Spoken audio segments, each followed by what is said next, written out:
রাজশাহী জেলা সদর হতে প্রায় ৪১ কিলোমিটার দক্ষিণ পূর্বে বাঘা উপজেলায় অবস্থিত বাঘা মসজিদ। হুসেন শাহী বংশের প্রতিষ্ঠাতা আলাউদ্দিন শাহের পুত্র সুলতান নসরত শাহ মসজিদটি প্রতিষ্ঠা করেছিলেন।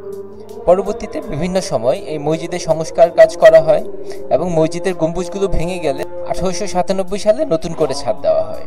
বাঘা মসজিদ ২৫৬ বিঘা জমির উপর অবস্থিত। সমতল ভূমি থেকে ৮-১০ ফুট উঁচু করে মসজিদের আঙ্গিনা তৈরি করা হয়েছে। মসজিদটিতে ১০টি গম্বুজ রয়েছে আর ভেতরে রয়েছে ৬টি স্তম্ভ। তো মসজিদটিতে রয়েছে ৪টি মেহরাব, যা অত্যন্ত কারুকার্য খচিত। মসজিদটির দৈর্ঘ্য ৭৫ ফিট, প্রস্থ ৪২ ফুট, উচ্চতা ২৪ ফুট ৬ ইঞ্চি। এর দেয়াল ৮ ফুট পুরো।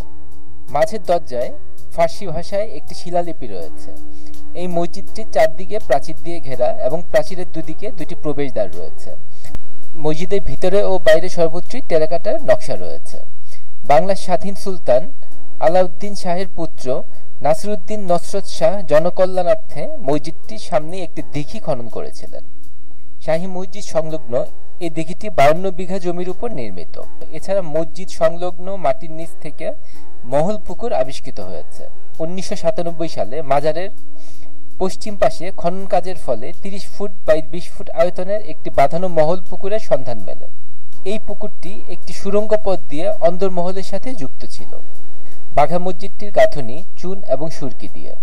এছাড়া আছে পোড়ামাটির অসংখ্য কারুকাজ, যার ভেতরে রয়েছে আম গাছ, শাপলা ফুল, লতাপাতা সহ ফার্সি খোদাই শিল্পে ব্যবহৃত হাজার রকমের কারুকাজ।